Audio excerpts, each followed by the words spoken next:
So here's something new I've been working on by a popular request of a lot of fans and a lot of rotary enthusiasts.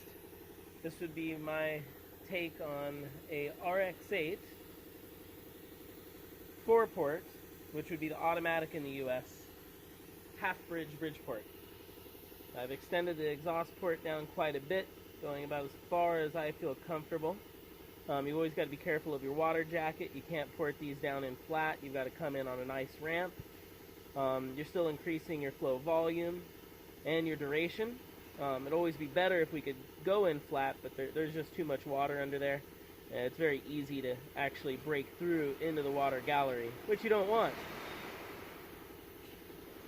Up here on the intake side, same thing. You've actually got a water passage right underneath here. So you have to be very careful to not pour too deep, but you're still able to pull a little more duration out of it, which also is volume.